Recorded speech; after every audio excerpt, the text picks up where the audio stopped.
नमस्कार, मैं अविनाश दुबे अपनी खबर 24x7 न्यूज में आप सभी दर्शकों का एक बार फिर स्वागत करता हूं। आज की मुख्य खबर की ओर बढ़ते हुए, बीते दिनों मूनलाइट संचालिका से हुए विवाद को लेकर कोतवाली थाने में हंगामे को लेकर पटेल समाज के 25 से 30 युवाओं पर एफआईआर दर्ज किया गया, जिस पर आज सैकड़ों की संख्या में महिला एवं युवाओं के द्वारा कलेक्टर कार्यालय पहुंचकर न्याय की गुहार लगाते हुए कलेक्टर के नाम का ज्ञापन सौंपा है।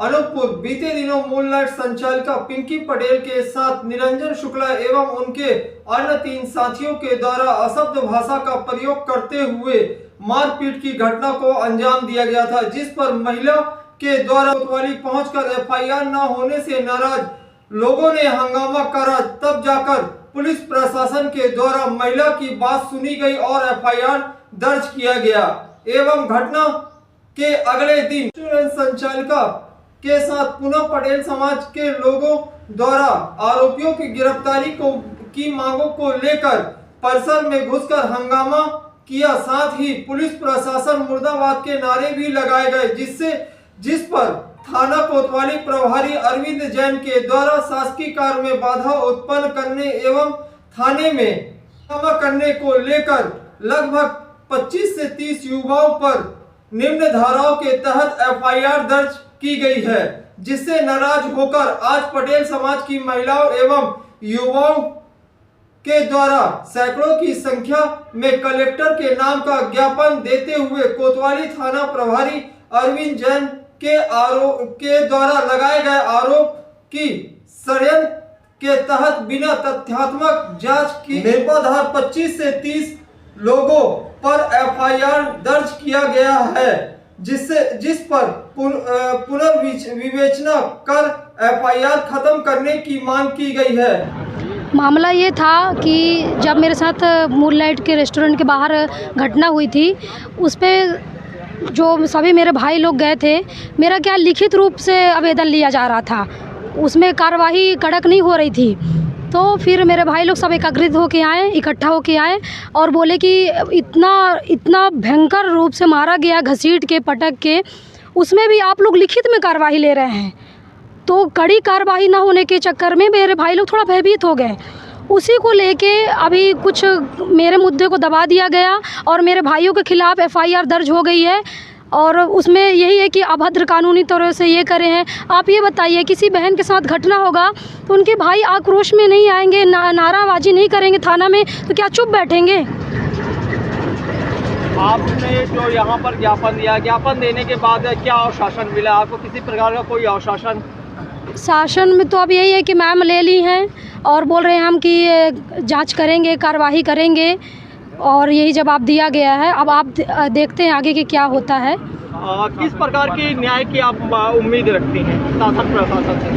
न्याय की उम्मीद तो मुझे पूरा है, क्योंकि मेरे साथ बहुत अति दुर्घटना घटी है। क्योंकि हम लोग किसी से कोई मतलब नहीं रखते, हम काम करने वाले लोग हैं, हम काम के अलावा किसी से मतलब नहीं रखते। बेवजह हमें हमारे दुकान में ही आके हमें माँ बहन की गाली दिया, मेरे हस्बैंड को, फिर हमें घसीट के मारा। इसलिए मैं कहती हूँ शासन प्रशासन से इतनी कड़ी कार्रवाइयों की दूसरी बहनें तो बिल्कुल भी सब मामले में कभी फंस ही ना पाएँ। अरे कोई लेडीज़ गलत हो, आप पहले उनको घर पे बताओ, भाई है, बंधु है, हस्बैंड है, कि आप किसी को आके आक्रोश में उसको पटकोगे, मारोगे? आपको कौन हक दिया है ऐसे करने के लिए? लोगों ने देखा 10 अप्रैल को शाम 7 बजे बहुत दुखदायी घटना हुई, जिससे हम सब बेटियां और माताएं बहुत ज़्यादा दुख हुआ। हमें कुछ लोगों का कहना था कि एक लड़की मर्द बनने गई थी। आप ही बताइए कि विपक्ष जिसका भांजा था वो अपने भांजे के लिए आकर लड़ाई लड़ा, उसने फ़ोन किया। तो क्या एक औरत अपने पति के लिए लड़ने नहीं जा सकती? परिवार का कोई भी हिस्सा हो, हमारा भाई हो या बहन हो, क्या वो अपने बचाव के लिए, अपने परिवार के बचाव के लिए लड़ाई करना क्या गलत है? आप ही बताइए, झांसी की रानी ने लड़ाई लड़ी तो क्या वह मर्द थी? एक औरत ही बनकर अपनी लड़ाई लड़ सकती है, उसे मर्द बनने की ज़रूरत नहीं है। बहुत सारे लोगों ने कमेंट किया कि एक औरत होकर मर्दों के बीच में लड़ने गई, क्योंकि उससे ज़रूरी नहीं कि वो मर्द ही बने। एक औरत ही रहकर अपनी लड़ाई स्वयं लड़ सकती है, उसे मर्द बनने की ज़रूरत नहीं है। एक औरत नारी शक्ति है, जब अपने आक्रोश पे आ जाए, अगर वो चाहे तो सब कुछ कर सकती है, लेकिन हम अपनी मर्यादा पे रहकर कुछ चीज़ें सोचकर हम रुक जाते हैं। लेकिन अगर इस चीज़ पर न्याय हमें नहीं मिला तो हम सब रोड पे उतरकर भारी मांग न्याय की भारी मांग करेंगे, प्रदेश में भी करेंगे और राष्ट्र में भी करेंगे। अभी जिला में हमने प्रशासन से एसपी महोदय जी से रिक्वेस्ट किया है कि इस चीज़ को जल्दी से जल्द खारिज किया जाए। अगर यह नहीं होता है तो हम प्रदेश पे आकर और राष्ट्रीय स्तर पर आकर हम इस चीज़ पे न्याय के लिए, अपनी बहनों के लिए, और मैं भी एक लड़की हूँ, अपनी सुरक्षा के लिए भारी मांग न्याय के लिए कर। मामला इस प्रकार से है कि हमारी बहन पिंकी पटेल जो मूनलाइट रेस्टोरेंट की संचालिका है, उसके साथ 10 तारीख को 4 से 5 लोगों ने, यहाँ निरंजन शुक्ला नामक व्यक्ति है जिसके द्वारा मारपीट किया गया, अभद्रता की गई, जिसकी शिकायत करने के लिए तत्कालीन थाना प्रभारी के पास पहुँचे, जहाँ पे थाना प्रभारी द्वारा उसमें उपस्थित न होने के कारण अन्य जो ड्यूटी पे थे, तैनात थे पुलिसकर्मी, उन्होंने एफआईआर करने से मना किया और बोला कि आप लिखित में शिकायत दे दीजिए, आज जांच करने के बाद हम मुकदमा कायम करेंगे। जबकि इस निंदनीय घटना का वीडियो वायरल पूरे शहर में हो चुका था, जिसको देख करके लोगों में आक्रोश था, भाइयों में आक्रोश था, परिजनों में आक्रोश था। तब परिजनों को पता चला, वीडियो वायरल हुआ, लोगों ने देखा तो सभी न्यायालय थाने पे आकर के न्याय की मांग करने लगे, तत्कालीन एफआईआर की मांग करने लगे, जिस पर लगभग 1.5 से 2 घंटे 3 घंटे के बाद एफआईआर हुआ। एफआईआर होने के बाद हम संतुष्ट होकर वहाँ से चले गए। अगले दिन फरियादियों को कथन के लिए थाना बुलाया गया।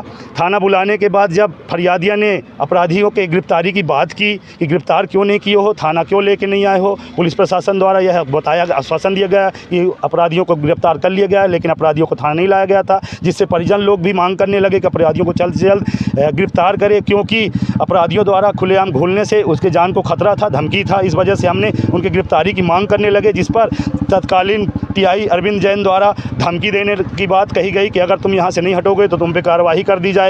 और वही हुआ। सभी जितने भी परिजन थे, 2500 परिजनों के ऊपर मनमानी धारा लगाकर हमें दबाने का, हमारी आवाज़ को दबाने का प्रयास किया गया है। एक विशेष व्यक्ति के प्रभाव में आकर के आज टीआई ने हमारे साथ, हमारे कार्यकर्ताओं के साथ, हमारे भाइयों के साथ ये घटना कारित की है। इसके हम निंदा करते हैं। इस पर जल्द से जल्द कार्रवाई हो, निर्दोष लोगों पर जो मुकदमा हुआ है उस पर खात्मा लगे। इस विषयों को लेकर के आज हम कलेक्टर महोदय के समक्ष ज्ञापन सौंपा है। अगर कलेक्टर महोदय इसको संज्ञान में लेकर के 2 दिवस के अंदर निराकरण नहीं करती है तो यह आंदोलन राष्ट्रव्यापी आंदोलन का रूप लेगी और हजारों की संख्या में महिलाएं और पुरुष रोड पर उतरेंगे। इन अपराधियों की सहयोगियों द्वारा विभिन्न माध्यमों से लगातार धमकियां दी जा रही है, जिसके कारण मैं भयक्रांत हूँ। मेरे साथ इस शातिर अपराधियों के द्वारा कोई भी अपनी घटना कभी भी की जा सकती है। अस्तु श्रीमान जी से सर्वत्र प्रार्थना है कि मेरे और हमारे समाज की सुरक्षा